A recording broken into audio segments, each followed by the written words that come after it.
What's up guys, Fred here, and today I'm gonna show you how to create a flame effect in Photoshop. Look at this cool effect, and it looks quite realistic as well. So this is one example that I used in my artwork. Another one, for example, is this example here. It's also a flame, but I animated it later, but you know, I created this in Photoshop, and I'm gonna show you how to create exactly this kind of flame. Or for example here as well, as you can see, as you can see here, it's a flame again, but it's green, and I animated it later. And I'm not going to show you how to animate stuff, I'm just going to show you how to create the flame. But if you want to know how to animate anything, I have a lesson on that as well. I think it is a previous lesson, so just go to my channel and you will find, just type in animation, you know. So let's start. First of all, we need to take some image that is going to look nice, for example this one, and let's put it inside here. Yep, this is going to be fine. Let me just make it a little bit bigger. Yes, so what I'm actually gonna do, I'm gonna create flame effect on her eyebrows. I don't know why, but I really like putting eyebrows on fire. Let's go to layers panel, and first of all I want to delete this background layer. I hate this thing, so and let's make this a little bit bigger so it's more comfortable. Okay, let's start. So first of all, we need to create a new layer like this. It should be just an empty layer. Okay, now let's go here and choose pen tool, and when you choose pen tool, make sure you have here path selected. So if you're using the newer version of Photoshop, then you can also choose curvature pen tool, which is going to help us automatically create curved lines, because if you use just the normal pen tool, then it creates just, you know, straight lines, and if you want to do it curved, we have to do it manually. So, and if you don't know how to use pen tool at all, then I have a lesson on that as well. Just go and see how to use pen tool, because this is important in order to create this effect. So I'm going to choose curvature pen tool, and I will just start by pressing, for example, let's get closer, and I can press once, twice, 3 times. As you can see, it's making them curved automatically, and like 4. Okay, this is going to be only one part of her eyebrow basically. Let's now go to filter, okay, render, and here we have flame effect. So there are a few things I want to tell you.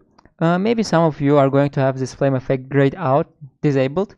If that happens, then you probably have problems with your video card, or you have to install the newest version of Photoshop, or you have to update your video card drivers.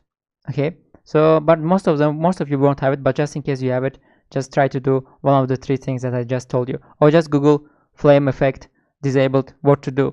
Okay, let's press it. So what we're actually going to create right now, why did we create this path here? This is going to define the path for the flame. As you can see here is the same. You can see that it's the same path like this one. And now we can choose different types of flames. For example, if I press here, here is like one flame along path, and this looks also pretty cool. And then another one, for example, multiply flames along path, and so on. So it's here 6 different types of flames like this, and the last one is also pretty cool like this.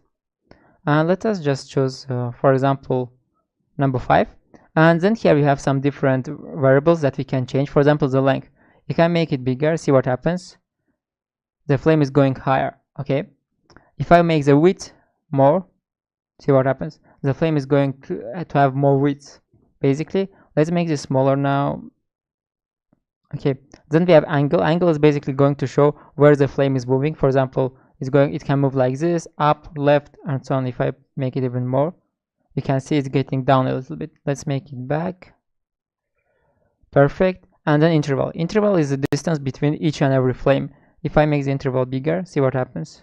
You see, there's more distance between them. So let's make this smaller, and let's make the angle a little bit more actually.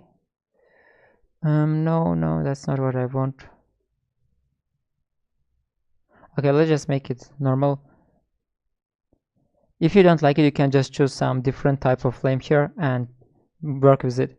So now let's press OK, and we have to wait until our frame is, and that's it, our frame is already generated. So what can we do now? First of all, we have to make sure this path is not here anymore. Let's go to path, and if you don't have this here on your panel, just go to Windows and find here path. And now when you're on this path panel, just press here. So when you click here, this is not selected, and that's why we don't see the path here anymore. Let's go back to layers. So now in order to move this, we have to choose our first tool, move tool. Make sure you have this layer selected and press and drag. And now you can drag it like this. So what else can we do in order to make it look even more realistic? Actually, we can just press here on normal and choose, for example, one of these modes like darken, multiply, and so on, and see which one looks really okay. This one looks pretty nice. You see, it looks actually quite realistic. Lighten, screen, color dodge. This one also looks not bad. Let's see. This one looks really witchy, I would say, if that's a word. Lighten. Okay, yeah. I think this one looks the most realistic. So that's basically the flame. And now in order to bring it as well to the other eyebrow, we just have to copy it. So just press right, duplicate layer, and press OK. And now let's move it here. And now we can just turn it around. In order to do that, go to Edit, Free Transform, press right here, and here we have Flip Horizontal, and that's it, basically. Or you can just create a whole new flame effect, because as you can see, they're a little bit different, right? So you can just create a new one if you want them to be exactly the same. That's it basically for this flame effect, and I hope you're going to like it, and see you guys till the next lesson. Bye.